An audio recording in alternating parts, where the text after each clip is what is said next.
오늘 우리에게 주시는 하나님 말씀은 시편 110편 1절에서 4절까지 말씀입니다.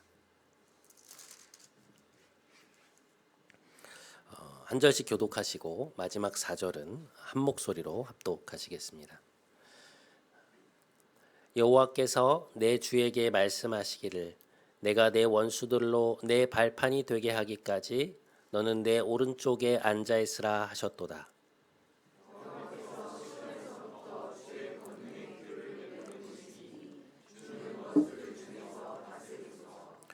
주의 권능의 날에 주의 백성이 거룩한 옷을 입고 즐거이 헌신하니 새벽 이슬 같은 주의 청년들이 주께 나오는도다. 함께 여호와는 맹세하고 변하지 아니하시리라. 이르시기를 너는 멜기세덱의 서열을 따라 영원한 제사장이라 하셨도다. 아멘. 이것은 하나님의 말씀입니다.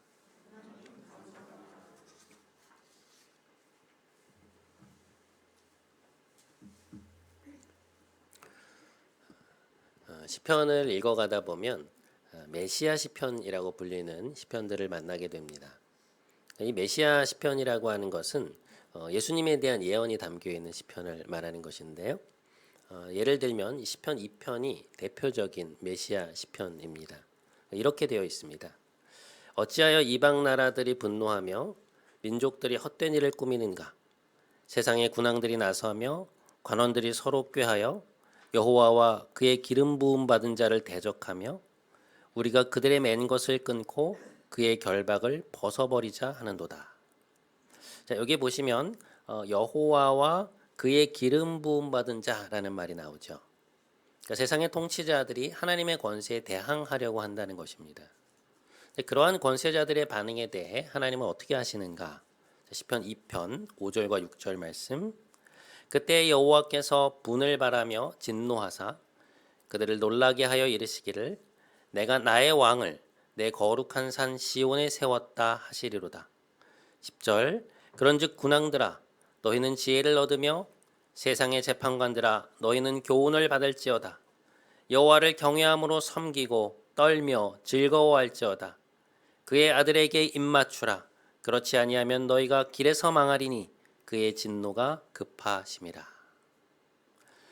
시편 2편은 이스라엘 백성들이 가지고 있던 관점에서 보면 조금 독특한 시편입니다.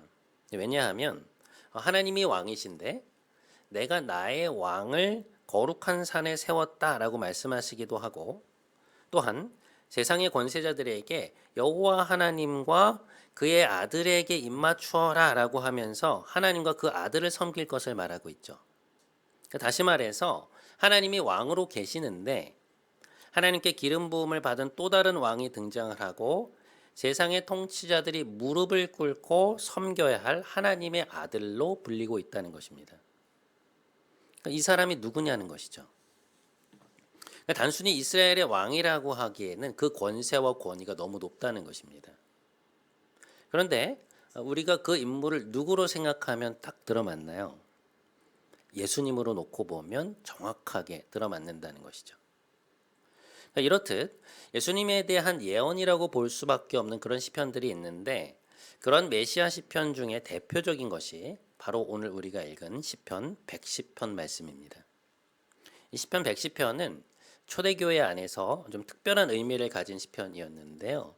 그 이유는 주님께서 이 메시아라는 자신의 직분에 대해 말씀하시면서 이 시편에 나온 구절을 이제 직접 인용하셨기 때문입니다.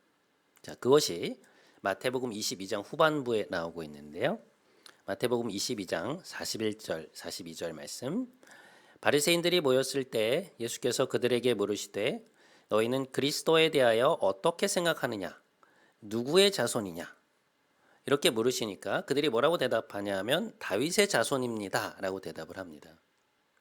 그러자 주님께서 거기에 대해서 뭐라고 말씀을 하시냐면 이렇게 말씀하십니다. 마태복음 22장 43절에서 45절 말씀. 이르시되 그러면 다윗이 성령에 감동되어 어찌 그리스도를 주라 칭하여 말하되 주께서 내 주께 이르시되 내가 내 원수를 내 발 아래에 둘 때까지 내 우편에 앉아 있으라 하셨도다 하였느냐. 다윗이 그리스도를 주라 칭하였은즉 어찌 그의 자손이 되겠느냐 하시니. 여러분, 지금 예수님이 말씀하시는 것은 이런 이야기입니다. 메시아는, 그러니까 그리스도는 다윗의 자손이 맞거든요. 메시아가 아브라함과 다윗의 혈통을 따라 나올 것이라는 예언의 말씀이 있었습니다. 그런데 예수님이 물으시는 건 뭔가 하니, 다윗이 그 메시아를 주님이라고 불렀는데 어떻게 그리스도가 그의 자손이라는 위치에만 머물 수 있겠냐는 거예요. 그러니까 사실은 다윗보다 훨씬 더 큰 존재라는 것이죠. 이 다윗이 사용한 주님이라는 표현은요, 이스라엘 백성들이 하나님께 사용하는 표현입니다. 히브리어로는 아도나이라고 하는데요. 그러니까 이스라엘 백성들은 이 호칭을 그 어떠한 사람에게도 붙인 적이 없고요. 오직 여호와 하나님께만 사용하는 표현이었어요. 그러니까 하나님의 이름이 너무 거룩하기 때문에 감히 그 이름을 부르지 못하고 대신 아도나이, 주님이라고 표현한 것이죠.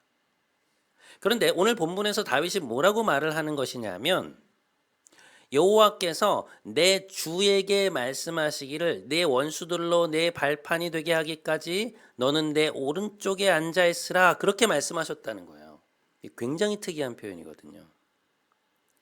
여호와 하나님과 내 주라고 하는 이 두 분이 구분이 되잖아요. 여호와께서 내 주에게 말씀하신다라고 표현하는 것을 보면 이 메시아는 여호와 하나님과 구분이 되는 분인데, 더 놀라운 것은 메시아에게도 하나님께만 사용하는 주, 곧 아도나이라고 하는 표현을 가져다가 썼다는 것이죠. 그러니까 유대교의 관점에서는 상식적으로 이해가 되지 않는 표현이에요. 그런데 무시를 하려고 해도 이 시편이 누구의 시편입니까? 다름 아닌 다윗의 시편. 이스라엘 역사상 가장 위대한 왕, 메시아의 예표로 불리는 다윗이 쓴 시편인 것입니다. 그러니 무시를 할 수가 없는 것이죠. 삭제할 수 없는 거예요. 그런데 마태복음 22장에 보면 주님께서 이 바리새파 사람들과의 논쟁 속에서 이 시편 110편 1절 말씀을 그대로 가져다가 인용하고 계신다는 것이죠. 그러니까 너희들이 생각하는 메시아가 그저 다윗의 왕위를 잇는 후손에 불과한 것이 아니다라는 말씀이에요. 메시아는, 그리스도는 너희가 생각하는 것보다 훨씬 더 큰 존재다라는 것입니다. 이처럼 구약 성경을 보면 예수님이 어떤 분이신지 그분의 정체성에 대해 예언하고 묘사하는 장면들이 나오는데요. 그 스위스 제네바의 유명한 종교개혁자였던 장 칼뱅은 성경이 예수님을 세 가지로 표현하고 있다고 말합니다. 첫 번째는 왕, 두 번째는 제사장, 세 번째는 예언자예요. 오늘은 이 첫 번째와 두 번째 부분을 여러분과 함께 살펴보려고 하는데요. 우리가 함께 읽은 오늘 본문 시편 110편이 그것을 잘 보여주고 있습니다. 자, 오늘 본문 1절 말씀 우리 한번 한 목소리로 함께 읽겠습니다. 자, 시작. 여호와께서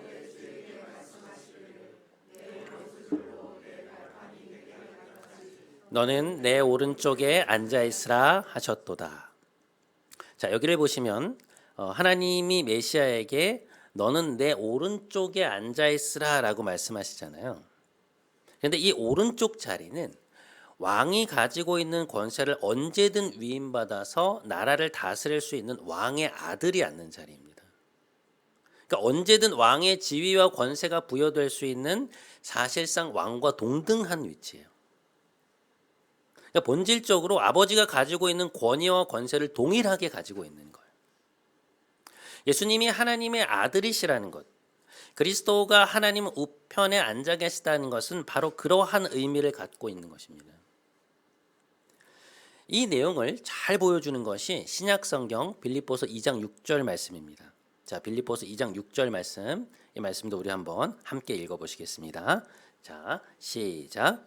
그는 근본 하나님의 본체시나 하나님과 동등됨을 취할 것으로 여기지 아니하시고.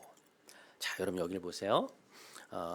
예수님께서는 근본 하나님의 본체시다라고 말할 때 이 본체라고 번역된 말은 헬라어로 모르페라는 단어인데요.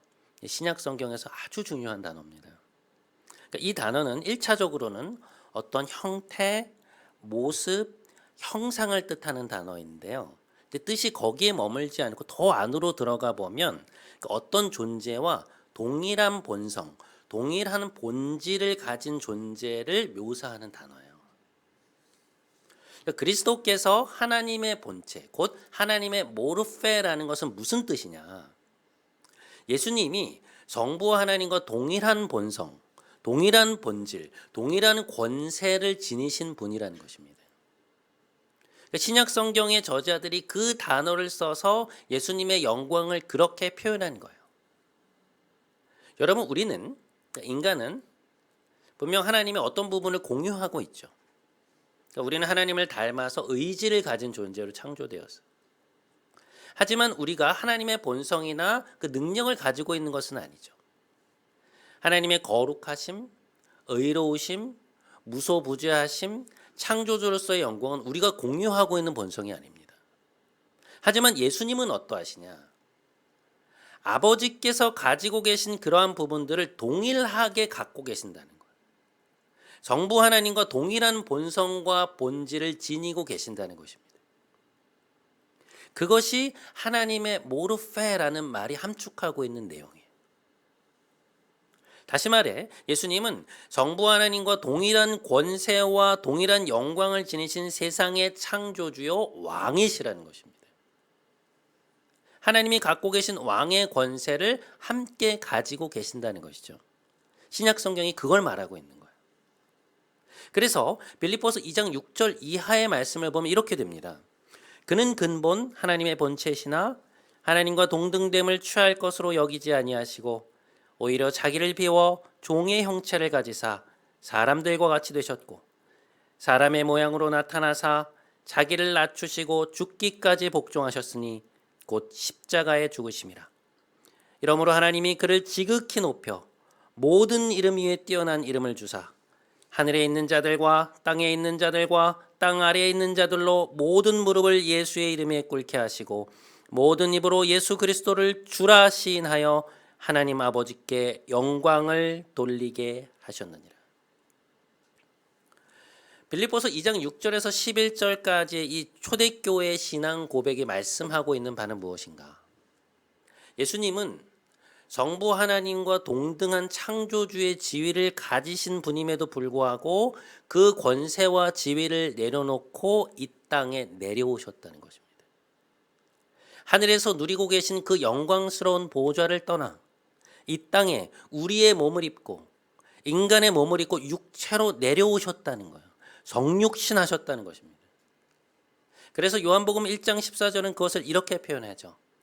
말씀이 육신이 되어 우리 가운데 거하심에 우리가 그의 영광을 보니 아버지의 독생자의 영광이요 은혜와 진리가 충만하더라. 말씀 한 번만 띄워주시겠어요? 우리 태초부터 계셨던 그 말씀이 성부 하나님과 함께 세상을 창조하고 다스리시던 그 말씀이 우리 눈에 보이는 육신이 되어서 우리 가운데 거하셨다. 그런데 그분의 영광을 보니 하나님의 본체, 곧 하나님의 모르페였다는 것입니다. 왕의 영광을 지니신 분이 종의 모습으로 우리를 찾아오셨다는 것이죠. 신약 성경의 저자들은 그것을 깨닫고 경악한 것입니다. 영원하신 하나님, 영원한 하나님의 본성을 지니신 분이 인간이 되신 그 신비를 그러한 단어들로 표현을 하는 거예요. 신약 성경은 그러한 배경하에서 쓰여진 것입니다. 이 땅에 내려오신 왕의 영광을 눈으로 보고 귀로 듣고 손으로 만져본 이후에 그것을 인간의 언어로 표현한 것이죠. 사랑하는 여러분, 우리는 어느새 대림절의 세 번째 주간을 맞이하고 있습니다. 이제 2주만 있으면 크리스마스입니다. 4주간의 대림절 기간을 보내면서 우리는 예수님의 오심을 어떻게 묵상해야 되는가? 단순히 내려오심 자체에 집중할 것이 아니고요. 주님이 본래 가지고 계셨던 그 성부 하나님과 함께 누리시던 왕으로서의 위엄과 영광을 충분히 묵상해야 한다는 것입니다. 영원전부터 계시던 생명의 말씀으로서 아버지와의 동등함 속에서 함께 누리고 계셨던 독생자의 그 영광, 성부 하나님의 오른편에서 우주의 주권자로 다스리시던 왕으로서의 그 권세, 그 위엄을 충분히 묵상할 때 우리는 예수님이 이 땅에 임하신 사건이 얼마나 놀라운 것이며 도대체 우리를 위해서 무엇을 하신 것인지를 보다 더 명확히 알게 된다는 것이죠. 하늘의 극치에서 이 땅의 가장 낮은 곳으로 내려오신 성육신의 본의를 보게 된다는 것입니다. 하나님의 모르페를 지니신 분으로서 인간의 본성을 입으신 주님, 왕의 영광을 지니신 분으로서 종의 모습을 입으신 주님, 하늘 보좌를 떠나 이곳에 임하신 주님의 자기 비움이 얼마나 놀라운 것인지를 깨닫게 된다는 것입니다. 예수님이 이 땅에 왕으로 오셨다는 사실이 우리에게 보여주는 바가 그것이라는 거예요. 여러분, 하나님의 본성을 지니신 분이 인간의 본성을 입으신다는 것이 과연 가능한 일일까요? 그게 우리가 이해할 수 있는 일인가요? 예수님의 성육신은요, 신비입니다. 우리의 지각으로는 이해할 수 없어요. 그저 찬양만 할 수 있을 뿐. 그래서 사도 바울은 디모데전서 1장 15절에서 이렇게 말하죠. 미쁘다. 모든 사람이 받을 만한 이 말이요. 그리스도 예수께서 죄인을 구원하시려고 세상에 임하셨다 하였도다. 대림절의 새로운 한 주를 시작하며 우리를 구원하시기 위해 이 땅에 종의 모습으로 오신 주님의 왕되심을 다시 한번 깊이 묵상하는 여러분들이 되시면 좋겠습니다. 하늘 보좌에 앉아 계시던 주님의 그 영광과 권세를 묵상하면 할수록 성육신의 신비가 여러분의 내면에 더욱 가까이 다가올 것입니다. 그러한 여러분의 한 주가 되시기를 주님의 이름으로 축복드립니다. 자, 오늘의 본문 속에서 우리가 또 하나 묵상해 보고자 하는 예수님의 모습은 제사장으로 오신 예수님의 모습입니다. 오늘 본문 4절 말씀 우리 한 목소리로 함께 읽겠습니다. 시작. 여호와는 맹세하고 변하지 아니하시리라. 이르시기를 너는 멜기세덱의 서열을 따라 영원한 제사장이라 하셨도다. 시편 110편은 예수님을 왕으로 묘사함과 동시에 또한 제사장으로 묘사하고 있습니다. 예수님이 제사장의 역할을 하신다는 것은 어떤 의미인가? 고대 이스라엘 백성의 삶에서 이 제사장의 역할은 아주 지대했는데요. 그들은 하나님과 백성을 이어주는 중보자였습니다. 그 백성들이 하나님과 올바른 관계를 계속 유지해 나갈 수 있도록 끊임없이 돕는 역할을 했어요. 그러니까 사람들이 성전에 나아가서 제사를 드릴 때 제사장은 그 제사를 주관하고 도움으로써 백성들이 자신의 죄를 씻고 하나님과의 관계를 회복해서 삶에서 하나님의 백성으로 살아갈 수 있도록 중보하는 역할을 했던 것이죠. 특별히 대제사장은 이스라엘의 이 영적 책임자이자 아주 막중한 임무를 띠고 있었는데요. 그게 뭔가 하니 이스라엘에는 1년에 한 번 대속죄일이라고 불리는 날이 있었습니다. 그러니까 이스라엘 백성 전체의 죄를 대제사장이 하나님 앞에 가지고 나아가는 날이에요. 1년에 딱 한 번 유일하게 성전의 지성소로 들어가는 날이었습니다. 이 지성소라는 곳은요, 하나님의 임재를 상징하는 법궤가 있었기 때문에 아무도 들어갈 수 없는 곳이거든요. 그러니까 하나님의 임재가 있는 곳이기 때문에 그냥 들어가면 죽는 거예요. 그래서 오직 대제사장만이 1년에 딱 한 번 대속죄일에 며칠 동안 자신을 온전히 정결케 하고 그곳에 들어갈 수 있었습니다. 자칫하면 죽는 거거든요.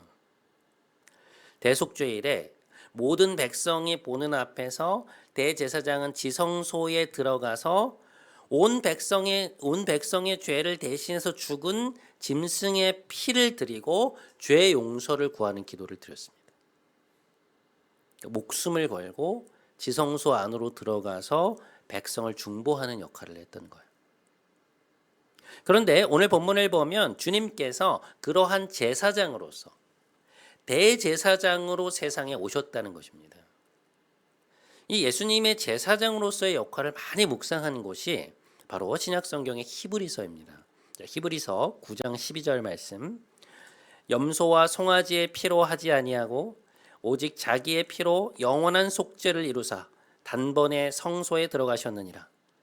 그러므로 형제들아 우리가 예수의 피를 힘입어 성소에 들어갈 담력을 얻었나니. 여러분, 이 얘기들은 히브리서의 저자가 예수님이 이 땅에 제사장으로 오셨다는 것이 어떤 의미인지를 설명해 놓은 것입니다. 근데 굉장히 특이한 내용이 뭔가 하면 예수님은 제사장이시면서 동시에 스스로가 우리의 죄를 위해 드려지는 희생제물이 되셨다는 거예요. 그러니까 인간 제사장이 하나님께 가지고 나아갈 때 가지고 왔던 짐승의 피가 아니라 자기의 몸을 들여서 자신의 피를 가지고 하나님께 나아갔다는 것이죠. 우리 대신 스스로가 죽으셨다는 거예요. 그것을 통해 우리의 죄를 대신 지셨다는 것입니다. 주님께서 이 땅에 오셔서 하신 일이 바로 그것이었다는 거예요. 예수님이 이 땅에 인간의 몸을 입고 오신 목적이 무엇이었느냐? 우리를 위한 제사장으로서의 역할을 하시기 위함이었다는 것입니다. 하나님과 우리 사이의 중보자로서 우리를 이끌어 하나님께로 나아가게 만들고 우리 대신 자신의 피를 흘려 우리의 죄를 용서받게 하셨다는 것이죠. 그것이 주님께서 이 땅에 제사장으로 오셨다는 것의 첫 번째 의미예요. 우리를 위한 중보자의 역할을 하셨다는 것입니다. 자, 그런데 거기에 더해서 주님이 이 땅에 제사장으로 오셨다는 것이 가지고 있는 또 하나의 의미가 있습니다. 그것도 히브리서에 나와 있는데요. 자, 히브리서 2장 17절과 18절 말씀, 우리 말씀 한번 같이 읽겠습니다. 자, 시작. 그러므로 그가 범사의 형제들과 같이 되심이 마땅하도다. 이는 하나님의 일에 자비하고 신실한 대제사장이 되어 백성의 죄를 속량하려 하심이라.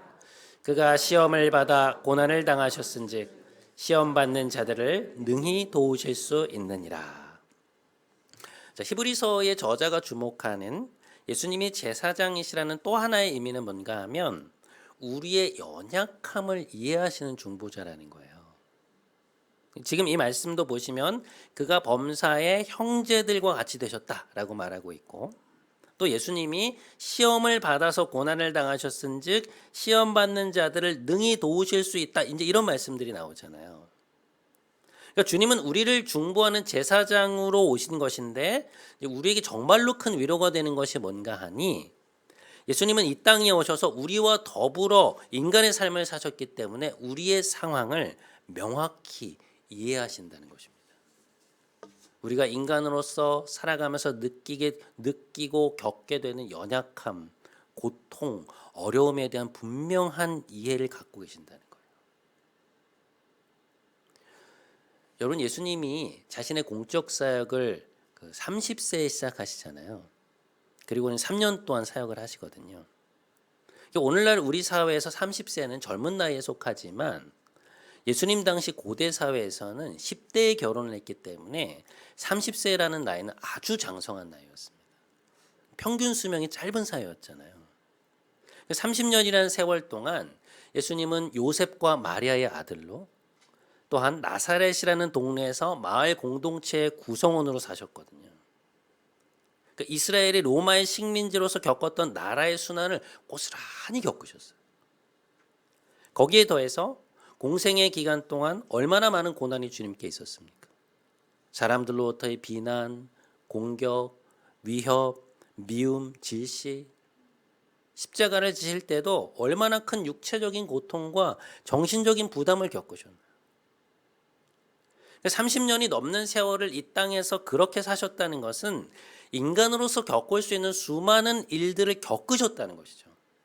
한 가정의 일원으로, 아버지가 일찍 돌아가신 가정의 장남으로, 마을 공동체의 일원으로, 사회의 일원으로 우리가 살면서 겪게 되는 어려움, 갈등, 아픔, 고통을 예수님은 직접 겪으셨을 뿐 아니라 옆에서 내내 그것을 지켜보시고 함께 겪으시면서 우리의 어려움이 무엇인지를 몸소 아셨다는 거예요. 그래서 히브리서 4장 15절과 16절은 이렇게 말씀해요. 우리에게 있는 대제사장은 우리의 연약함을 동정하지 못하실 이가 아니다. 그러므로 우리는 긍휼하심을 받고 때를 따라 돕는 은혜를 얻기 위하여 은혜의 보좌 앞에 담대히 나아가야 한다. 여러분, 예수님은 우리의 상황을 누구보다 깊이 이해하고 누구보다 깊이 공감하시는 제사장이십니다. 예수님이 우리의 참된 중보자가 되실 수 있는 것은 인간으로서 이 땅을 살아가는 우리 삶에 대한 깊은 이해와 그 이해, 그 체혈적 이해의 바탕을 둔 커다란 긍휼을 갖고 계신다는 것. 그 사실이 우리에게는 너무나 큰 위로가 된다는 것입니다. 우리의 어려움을 아시고 우리의 마음을 이해하시는 주님이 우리의 중보자로서 지금 우리 곁에 계신다는 거예요. 그 사실이 우리에게 얼마나 큰 힘이 됩니까? 얼마나 큰 위로가 되나요? 그분이 바로 성부 하나님 앞에서 우리를 중보하시는 우리의 대제사장이시라는 것입니다. 사랑하는 여러분, 오늘 우리는 예수님이 이 땅에 왕으로 오셨다는 것, 그리고 제사장으로 오셨다는 사실을 함께 생각해 보았습니다. 먼저 우리가 성육신의 의미를 제대로 깨닫기 위해서는 주님이 왕으로서 갖고 계셨던 그 하늘의 영광과 권세가 얼마나 큰 것인지를 알아야 한다고 말씀드렸어요. 하나님의 독생자로서, 하나님의 모르페를 지니신 분으로서 영원전부터 아버지와 함께 거하시며 창조주의 영광을 지니신 분이 바로 주님이시라는 거예요. 예수님이 이 땅에 오신 것은 그 영광을 버리고 그 하늘 보좌를 떠나 하나님 없이, 생명 없이, 속절없이 죽음 속에 살아가는 우리를 찾아오셨다는 것입니다. 그게 성육신의 사건이라는 거예요. 하나님으로서 인간의 모르페를 입으셨다는 것입니다. 두 번째, 주님이 이 땅에 제사장으로 오셨다는 것은 무엇을 뜻하는가? 그것은 예수님이 하나님과 우리 사이의 중보자로 오셨다는 것이죠. 주님은 우리를 하나님께로 이끌고 가시는 제사장임과 동시에 스스로가 우리를 위한 희생제물이 되심으로써 자신의 피로 우리의 죄가 용서되게 하셨다는 것입니다. 그것이 주님이 이 땅에 오신 목적이라는 거예요. 또한 주님이 제사장이라는 것은 어떤 의미를 갖고 있었습니까?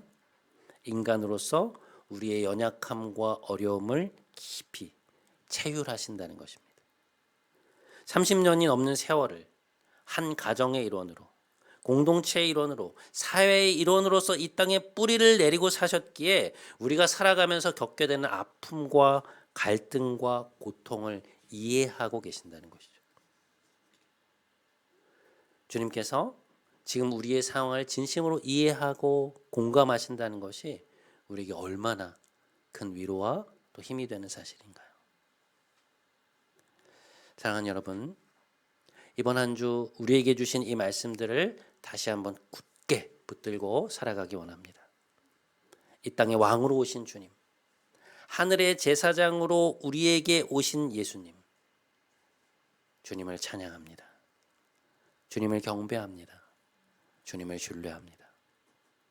그렇게 고백하는 여러분의 한 주가 되시기를 주님의 이름으로 간절히 축원드립니다.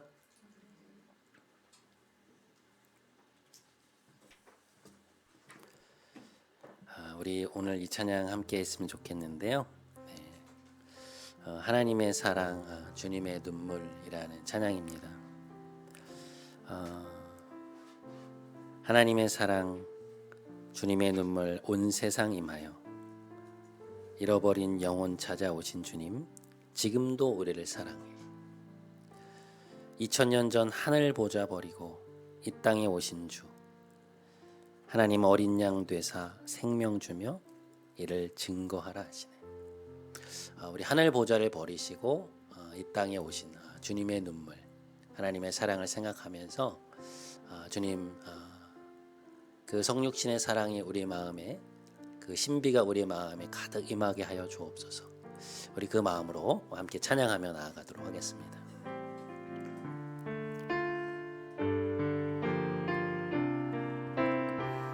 하나님의 사랑, 하나님의 사랑, 주님의 세상 임하여 잃어버린 영혼 찾아 오신 주님, 지금도 우리를 사랑해. 2000년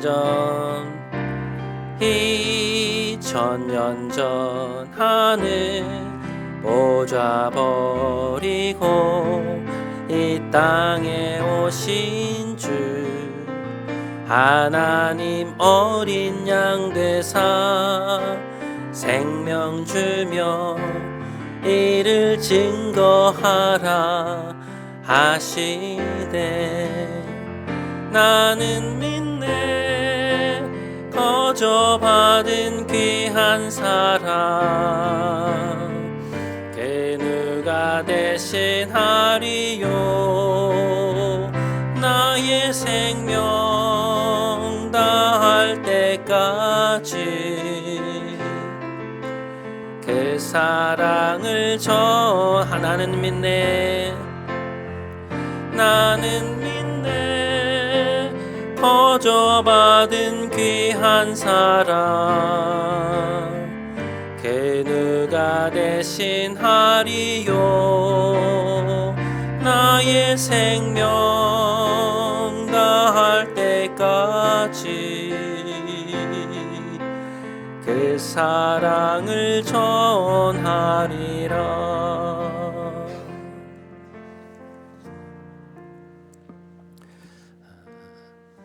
사랑하는 여러분, 이 시간 하늘 보좌를 버리고 이 땅에 오신 예수님을 함께 묵상하기 원합니다. 아버지의 우편에서 영원토록 누리고 계시던 그 영광을 포기하고 이 땅에 오신 주님, 모든 권세보다 높은 권위와 영광을 지니신 주님, 주님이 이 땅에 오신 것은 신비입니다. 어떻게 하나님의 본성을 지니신 분이 인간의 본성을 입으실 수 있었을까요? 어떻게 그렇게 자기 자신을 낮추실 수 있었을까요? 우리 시간 함께 기도하기 원합니다. 사랑의 주님, 왕의 영광을 가지신 주님께서 이 땅에 종의 모습으로 오신 것을 찬양합니다. 우리를 위해 하늘의 극치에서 가장 낮은 곳으로 오신 주님을 경배합니다. 주님의 그 오심을 묵상하며 한 주간 겸손의 삶을 살아가게 하여 주옵소서. 우리 이 기도 제목 가지고 함께 좀 하나님 앞에 나아가서 기도하도록 하겠습니다. 함께 기도하겠습니다. 하나님 아버지, 감사합니다. 주님, 하나님의 모르페를 지니신 주님께서 하늘의 영광, 영원 전부터 아버지와 함께 누리시던 그 영광을 포기하시고 하늘 보좌를 떠나 이 땅에 내려오신 주님의 그 내려오심을 찬양합니다. 주님의 그 성육신을 경배합니다. 하나님의 본성을 지니셨음에도 어떻게 인간의 본성을 입으실 수 있었는지, 어떻게 이 땅에서 그렇게 살아가실 수 있었는지 우리는 이해할 수 없습니다. 주님, 어떻게 그 영광을 놓고 이 땅에 내려오실 수 있었는지, 그렇게 고난받으실 수 있었는지, 우리를 위해 살아가실 수 있었는지 우리는 이해할 수 없습니다. 그러나 우리는 경배할 뿐입니다. 그러나 우리는 찬양할 뿐이요. 주님, 우리의 경배와 찬양을 받아 주시옵소서.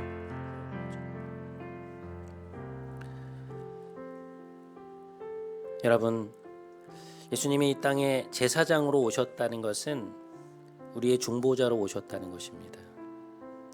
주님은 제사장이시면서도 우리를 위해 자신의 피를 흘리심으로 우리를 용서받게 하셨습니다. 또한 주님은 30년이 넘는 세월 동안 철저히 이 땅에 뿌리를 내리고 사셨기에 우리의 아픔과 연약함과 고통을 이해하시는 분입니다. 주님이 우리 곁에 계시다는 것이 우리에게는 얼마나 큰 위로가 되는지 모릅니다. 이 시간 함께 기도하기 원합니다. 우리의 중보자 되시며 우리의 상황을 아시는 주님, 주님의 그 이해가 우리에게 커다란 위로와 힘이 되게 하여 주옵소서. 우리를 구원하여 주옵소서. 우리 기도 제목 가지고 함께 기도하도록 하겠습니다. 함께 기도하시겠습니다. 하나님 아버지, 주님께서 이 땅에 참된 제사장으로서, 참된 대제사장으로 하나님 이 땅에 오셨다는 사실을 우리가 오늘 또 함께 생각해 보았습니다. 제사장이시면서도 짐승의 피가 아닌 자신의 피를 우리를 위하여 대신 들이심으로 말미암아 하나님 아버지께 나아가신 주님을 경배합니다. 주님의 희생, 우리를 위한 주님의 그 죽으심을 다시금 생각해 봅니다. 오 주님, 주님의 고귀한 보혈 때문에 우리가 우리의 죄를 용서받고 이렇게 하나님 앞에 서 있을 수 있습니다. 감사를 드립니다. 이 땅에서 30년을 넘게 살아가신 주님, 요셉과 마리아의 자녀, 동생들의 형으로, 또 공동체의 일원으로, 마을 공동체의 일원으로, 핍박받던 나라의 식민지하의 백성으로 살아가시던 것을 고스란히 느끼셨던 주님, 우리가 인간으로 살아가는 그 인간의 연약함과 어려움과 고통과 힘듦과 아픔을 아시는 주님, 주님 우리의 아픔을 아시죠. 주님 우리의 상황을 아시죠. 우리가 하고 있는 고민들을 아시죠. 주님 우리의 상황을 아시죠. 우리의 마음을 이해하시죠. 주님이 우리의 마음을 그토록 깊이 이해하신다는 것이, 체휼하신다는 것이 우리에게 얼마나 큰 위로요 힘이 되는지 모르겠습니다. 주님 우리를 이해하여 주시고 위로하여 주시고 우리와 함께하여 주옵소서. 우리를 변화시켜 주시고 우리를 이 곤경에서 구하여 주옵소서. 오 주님, 주님의 위로를 받게 하여 주시옵소서. 우리 이번 한 주 한 번만 더 좀 나라를 위해서 기도하기 원합니다. 전국이 이제 새로운 국면으로 접어들게 되었습니다. 많이 혼란스러운 상황입니다. 하나님, 이 모든 상황이 하나님의 주권 아래에 진행되게 하여 주옵소서. 이 땅에 하나님의 의로우심과 정의로움이 드러나게 하여 주시되, 정치적 혼란에서 파생된 경제적 어려움을 비롯한 여러 일들로 인하여 힘들어하는 많은 국민들을 보호하여 주시고 이 나라에 올바른 가치가 세워지게 하여 주옵소서. 역사의 주인이신 하나님의 주권이 드러나게 하여 주옵소서. 우리 이 기도 제목 가지고 한 번만 더 우리 나라를 위해서 그리스도인의 심정으로 함께 기도하도록 하겠습니다. 함께 기도하시겠습니다. 사랑의 하나님, 우리의 나라의 상황을 알고 계십니다. 하나님, 이제 새로운 국면으로 전국이 접어들게 되었습니다. 하나님, 이제 여러 가지 일들이 하나님이 이제 진행되게 될 텐데 아버지께서 이 모든 상황들을 주관하여 주시고 인도하여 주시고 함께하여 주시기를 간구합니다. 하나님, 이 나라의 주인은 그 어떠한 사람도 아니고 정치인들도 아니고 하나님 어떤 문제인들도 아니며 오직 하나님이십니다. 이 역사의 주인은 오직 하나님이신 것을 우리는 고백합니다. 하나님, 이 땅에 하나님이 세워오신 의로움과 정의로움이 다시 한번 바로잡히게 하여 주시고 하나님 올바른 가치가 자리 잡을 수 있도록 하나님 인도하여 주시옵소서. 많은 정치인들이, 일선에 선 정치자들이 하나님 자신의 유익과 자신의 이익이 아니라 백성들의 이익, 국민의 안위를 생각할 수 있는 하나님 그런 마음을 허락하여 주시고 서로가 함께 연합하여 화합할 수 있는 그런 놀라운 일들이 하나님 일어날 수 있도록 인도하여 주시옵소서. 정치적 혼란으로 비롯된 하나님 경제적 어려움들이 많이 있습니다. 지금 여러 부분에서 어려워하는 이들이 있습니다. 그 국민들을 하나님 그러한 이들을 지켜주시고 보호하여 주시고 하나님 은혜를 베풀어 주시옵소서. 이 나라를 하나님 손에 맡겨드리오니 주님 함께 주옵소서.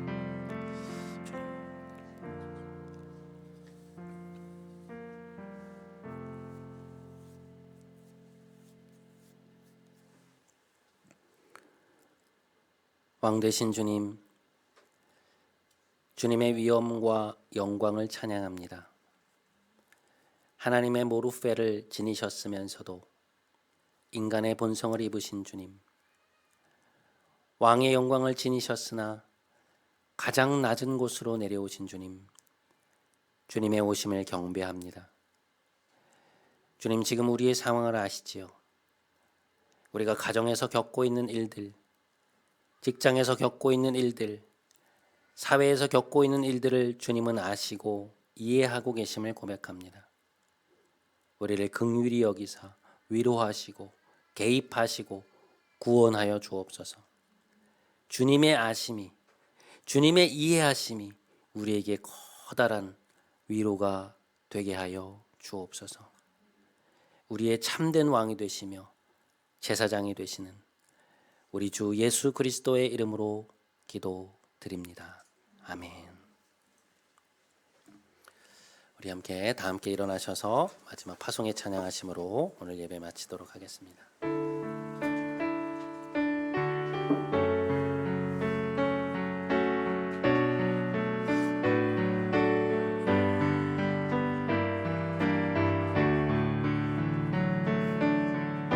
우리는 주의 백성이오니 우리는 주의 백성이오니 주의 그 큰 일을 선포합니다. 이곳 어두운 세상에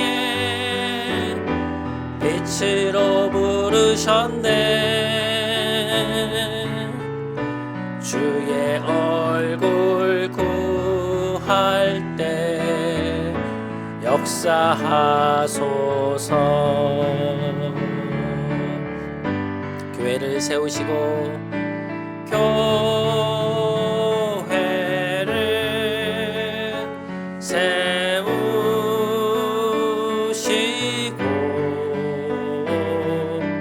이 땅 고쳐주소서.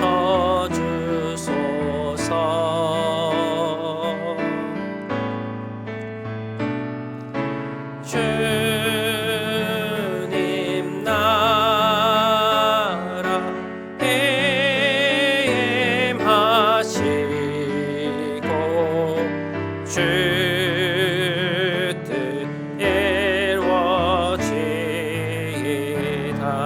이루어지이다.